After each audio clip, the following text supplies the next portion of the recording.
नमस्कार। एक महामहिम हैं जिनके कार्यकाल का आज आखिरी दिन है। अब सवाल ये है कि उनके कार्यकाल का ये आखिरी दिन, उसके बाद क्या होगा। सीबीआई उनका इंतज़ार कर रही है। जम्मू कश्मीर के हेल्थ इंश्योरेंस और पावर सेक्टर के घोटाले में 300 करोड़ के घोटाले में उनका नाम है। जी हाँ, आप बिल्कुल समझ गए होंगे, उनका नाम है सत्यपाल मलिक। सत्यपाल मलिक बड़बोलेपन के लिए जाने जाते हैं। अपनी जो क्षमता है उससे ज़्यादा अपना बखान करने के लिए जाने जाते हैं। उनके मुताबिक इस देश में किसानों का अगर कोई हितैषी है तो उसका नाम है सत्यपाल मलिक, और किसानों के लिए वो कुछ भी करने को तैयार हैं। हालांकि उन्होंने अपने जीवन में किसानों के लिए आज तक कुछ किया नहीं है।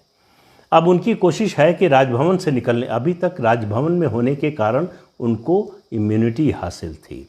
भारत का संविधान उनको ये संरक्षण देता है, उनको नहीं, सभी राज्यपालों को, जो राज्यपाल के पद पर हैं या जो संवैधानिक पद पर हैं, उन पर कोई मुकदमा नहीं चल सकता, उनको अदालत में पेश होने के लिए नहीं कहा जा सकता। तो इसलिए उनको ये इम्यूनिटी हासिल थी, तो कुछ भी बोल रहे थे, कभी प्रधानमंत्री के खिलाफ, कभी गृह मंत्री के खिलाफ, कभी भाजपा के खिलाफ, कभी किसी के खिलाफ, कभी देश के खिलाफ। वो लगातार इस तरह के बयान दे रहे थे जैसे वो सबसे बड़े विपक्षी दल के नेता हों और सरकार पर की आलोचना करना उनका काम हो। सरकार के ही अपॉइंटी थे। इतने बड़े सिद्धांतवादी हैं कि सरकार से इतने गहरे मतभेद होने के बावजूद पद नहीं छोड़ पाए, कुर्सी का मोह नहीं छोड़ पाए, आखिरी दिन तक पद पर बने रहे। तो इसके बाद उनके साथ क्या होने वाला है, ये सीबीआई ने जो ये दोनों घोटाले हैं जम्मू कश्मीर के, इनमें जांच शुरू कर दी है। जांच बहुत आगे तक बढ़ गई है और सीबीआई इंतज़ार कर रही है, फाइल बनाकर इंतज़ार में बैठी थी कि कब ये इम्यूनिटी ख़त्म हो और इनके खिलाफ कार्रवाई करें। तो इसको देखते हुए उन्होंने पहले से पेशबंदी की। उन्होंने कोशिश की कि राजनीति में चले जाएं। अब हालांकि कह रहे हैं कि मेरा राजनीति में जाने का कोई इरादा नहीं है, कोई पॉलिटिकल पार्टी ज्वाइन नहीं कर रहा हूं, लेकिन 3 अक्टूबर को ही, मतलब आज ही, रैली होने वाली थी पश्चिमी उत्तर प्रदेश में आरएलडी की, राष्ट्रीय लोकदल की, और उसमें जयंत चौधरी के साथ उनको मौजूद रहना था। लेकिन ऐसा लगता है कि उनसे बात बनी नहीं। वो उनकी कोशिश थी कि वो आरएलडी में शामिल हो जाएं, आरएलडी के नेता बन जाएं। जयंत चौधरी को मालूम है कि उनको अगर आरएलडी में शामिल करा लिया तो उसका नतीजा क्या होगा।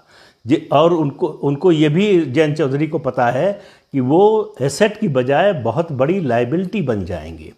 तो वो रैली रद्द हो गई, 144 धारा 144 इलाके में लग गई, इस वजह से रैली नहीं हो पाई।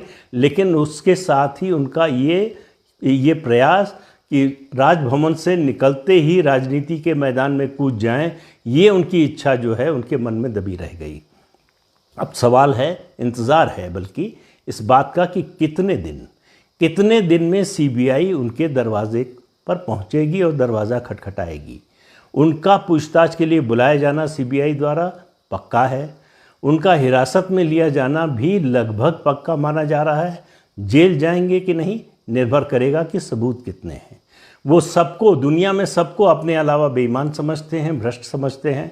सत्यपाल मलिक का जो ट्रैक रिकॉर्ड रहा है, वो कोई ऐसा सगा नहीं जिसको हमने ठगा नहीं। ये हर जगह ठगने के लिए पहुंच जाते हैं। बीजेपी में भी पहुंचे, बीजेपी वालों को खूब ठगा। अब शायद बीजेपी वालों को समझ में आ गया होगा कि ऐसे व्यक्तियों को बढ़ाने का मतलब क्या होता है, उसका नतीजा क्या होता है। तो इंतज़ार कीजिए सत्यपाल मलिक के घर पर कब पहुंचती है सीबीआई। नमस्कार।